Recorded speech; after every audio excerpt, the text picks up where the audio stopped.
தேவனுக்கே மகிமை உண்டாவதாக.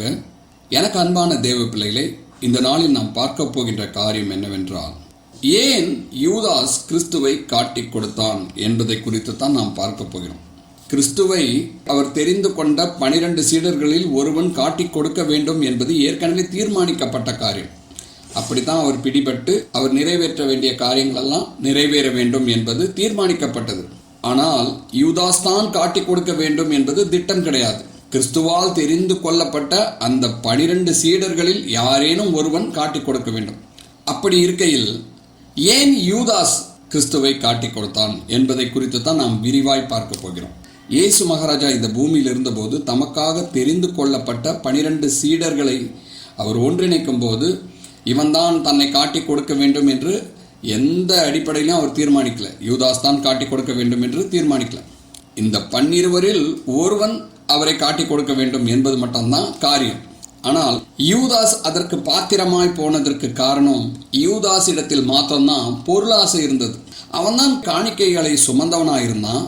வெள்ளிக்காசுகள் அநேகம் அவனிடத்தில் கொடுக்கப்பட்டிருந்ததினால் அதை அவன் காணும் போது அவனுக்குள் பொருளாசை பற்றி கொண்டது.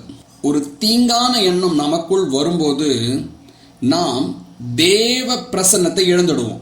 நாம என்னதான் தேவ பிரசன்னம் நிறைந்த ஒரு திருச்சபையிலே இருந்தால் கூட சரி, நம்முடைய எண்ணம் தீங்கா இருந்தால் நம்மை ஒருபோதும் தேவ பிரசன்னம் காக்காது.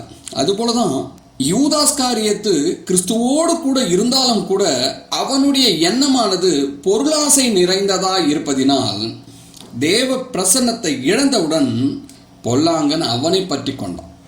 பொல்லாங்கன் அவனிடத்தில் வந்து வாசமானவுடன் தான் செய்கிறது என்னதென்று அவனால் சிந்திக்கவே முடியாது. எப்பொழுதும் ஒன்றை நீங்கள் நன்றாக தெரிந்து கொள்ள வேண்டும். பொல்லாங்கன் ஒரு மனுஷனிடத்தில் வந்து வாசமாய்விட்டால் அவனை அவன் மேற்கொண்டு சிந்திக்கவே விடமாட்டான். அவன் எதை நிறைவேற்ற வேண்டுமோ அந்த காரியத்தை குறித்தே அவனை அதிகமாய் இன்னுமாய் சிந்திக்கும்படி செய்து விழும்படி செய்வான். அதுதான் அவனுடைய திட்டம். அதை தான் யூதாசுக்கும் பொல்லாங்கன் செய்தான். பாருங்கள், 30 வெள்ளிக்காசை பெற்றுக்கொண்டு யூதாஸ் காரியத்து கிறிஸ்துவை காட்டிக் கொடுக்கிறான். பிற்பாடு அவன் தெளிந்தவனாய் அந்த 30 வெள்ளிக்காசை கொண்டு போய் கொடுத்தவர்களிடத்தில் கொடுத்து கிறிஸ்துவை விடுவிக்கும்படி கேட்கிறதை நாம் வேதத்தில் பார்க்கிறோம். அப்ப காரியம் என்னவென்றால், பொல்லாங்கன் காரியத்தை நிறைவேற்றியவுடன் அவனை விட்டு புறப்பட்டு சென்று விட்டான். அப்போதுதான் அவனுக்கு தெளிந்த சிந்தை உண்டாகுகிறது, புத்தி தெளிவடைகிறான். ஐயோ, நம்மோடு கூட இருந்தவர் எப்படிப்பட்டவர், எவ்வளவு அன்புள்ளம் கொண்டவர், அவரை போய் காட்டி கொடுத்தோமே என்ற எண்ணத்தோடு கூட மனம் வருந்தி அங்கு செல்கிறான் அந்த வெள்ளிக்காசை திருப்பி கொடுப்பதற்கு. ஆனால் அவன் செய்யக்கூடாத மகா பெரிய தவறை செய்ததினால் அவன் மனம் நொந்து நாண்டு கொண்டு சாகிறதை நாம் வேதத்தில் பார்க்கிறோம். ஆகவே எனக்கு அன்பான தேவ பிள்ளைகளே, இதிலிருந்து நாம் கற்றுக்கொள்ள வேண்டிய பாடம் இதுதான். நீங்கள் என்னதான் தேவனோடு கூட இருந்தாலும் தேவையற்ற காரியங்களுக்கு இடம் கொடுத்தால் உங்களிடத்துல தேவையற்றவன் வந்து வாசம் பண்ணி விடுவான். அவன் உங்களிடத்தில் வந்து வாசம் செய்து விட்டால் போதும், உங்களை அடுத்ததாய் சிந்திக்காதபடிக்கு அவன் நிறைவேற்ற வேண்டிய காரியத்தையே நிறைவேற்றி முடிப்பதில் உறுதியாக இருந்து உங்களை கீழே விட தள்ளுவான் என்பதுதான் சத்தியம். இயேசு மகாராஜாவோடு கூட பந்தி இருக்கும் போது கூட சொல்றாரு, இதோ உங்களில் ஒருவன் என்னை காட்டிக் கொடுப்பான் என்று.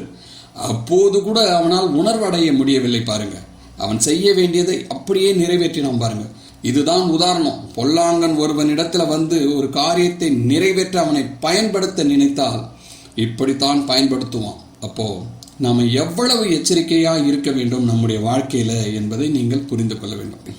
ஆகவே எப்போதும் நீங்கள் தேவ பிரசன்னத்தை இழந்து விடாதபடி எச்சரிக்கையாய் உங்களை காத்துக்கொள்ள வேண்டும். அதற்கு தான் உங்களுக்கு என்ன சொல்லப்படுகிறது?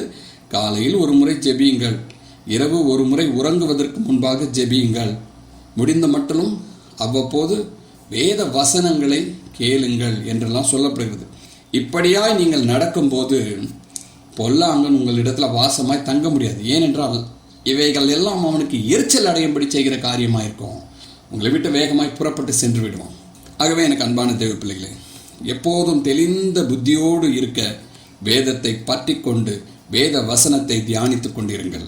ஆமென்.